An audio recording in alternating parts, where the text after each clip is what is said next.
Mark Lanegan and Kurt Cobain's final days. Well, they do cross over and relate to one another.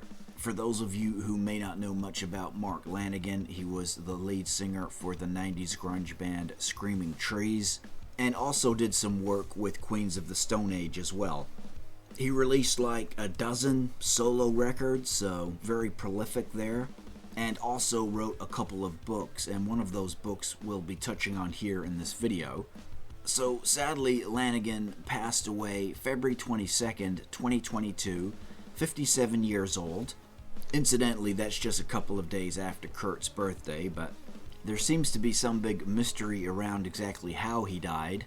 No cause of death is being given, although it is known that he did have some complications with COVID when that was going around, and he was good friends with Alice in Chains frontman Layne Staley and also Nirvana frontman Kurt Cobain.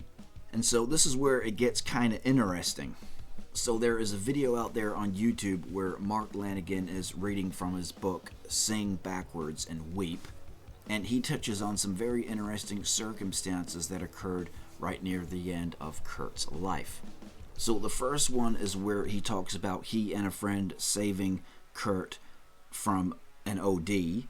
Lanegan had received a phone call from Cobain. Cobain was clearly very out of it. Lanegan was worried, and he talks about he and a friend then going over to Cobain's lakefront estate. They found Cobain in a very bad way. The book goes into far more detail, but eventually Lanegan and his friend were able to help Cobain. They stayed with him. Lanegan just says Cobain's lakefront estate.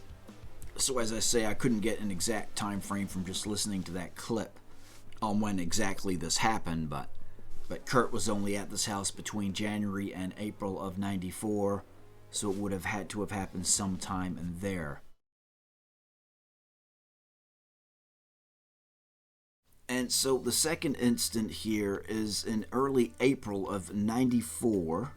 Lanegan said he received 3 phone calls from Kurt Cobain. So this would have been right after Kurt got back from rehab. One of the messages went something like this. When my phone rang, as was my normal routine, I let the answering machine pick it up and waited to see if whoever called would leave a message. Hey man, it's Kurt. I'm back in town. What are you doing? Come on over and listen to records with me. I thought about it for a minute. Though I loved Kurt, I knew I wasn't calling back today. Lanegan had his reasons for not answering. He wasn't exactly keen on going out to score for Cobain, and he assumed that Courtney would be with him. Also, he said there had been a bit of drama going on between Kurt and Courtney in recent times, and he didn't want to be entangled in that at that exact moment. So he just left it on this occasion, without not knowing, of course, what was about to happen. So then Lanegan got a phone call from Rosemary Carroll, Cobain's lawyer. She told Lanegan that everybody was looking for him. Do you know where he is? Lanegan said no, he doesn't know where he is. He's not here. So Lanegan didn't know that Kurt had just returned from rehab and didn't know anything about what was actually really going on. So then we come to another interesting part here. So Lanegan has been asked to search with Dylan Carlson and Tom Grant, the private investigator, to go around and look for Kurt. So they drive around several locations trying to find Kurt. They can't find him. And then the official story from Tom Grant goes like this. Thursday, April the 7th, in the early morning hours, 2:15 a.m., Tom says he and Dylan alone went to Cobain's house. Dylan checks it out for 5 minutes, goes back to Tom Grant, says nobody's there. They then leave the house. They make a phone call to Courtney Love. Dylan speaks to Courtney. Then they go back to the house, again in those early morning hours. While on that phone call, Tom Grant asks Dylan to tell Courtney to call the alarm company to turn the house alarm off so it wouldn't go off when they go in. And after that phone call, they go back to the house and they gain access through an open kitchen window. And this is where Dylan says quote, "I've never seen the house this clean before." It was said it was dark and raining and nobody bothered to check the greenhouse. Right, so later that night, on April the 7th still, they go back at 9:45 p.m. Again, Tom Grant just says it's just him and Dylan, just the two of them. And this is where they find that note from Kelly, which was placed on the stairs. So that's fine. That's the official story we all know. Only Mark Lanegan says he was there also on at least one of these occasions. And what Mark Lanegan says is this, that he was with Tom and Dylan. He stood at the bottom of the stairs to the greenhouse. These searches for Kurt at his house took place on April the 7th, so Kurt had obviously died by then. So Lanegan is at the bottom of the stairs of the greenhouse where Kurt is, up in that greenhouse, and he thought about going up there, but didn't. After we had gone to the spot of every last dealer we could think of, Grant drove us to Kurt's house near Lake Washington. We went from room to room calling his name, but there was no answer. I went outside to smoke a cigarette and stood at the bottom of a flight of stairs that led to a small room above his garage. For a moment, I thought about going up and taking a look. Just then, Dylan and Grant walked out, ready to leave. So I'm not trying to discredit anybody's story here at all. I'm just saying here that clearly something does not add up. Tom and Dylan did 3 searches of Kurt's house, all on April the 7th.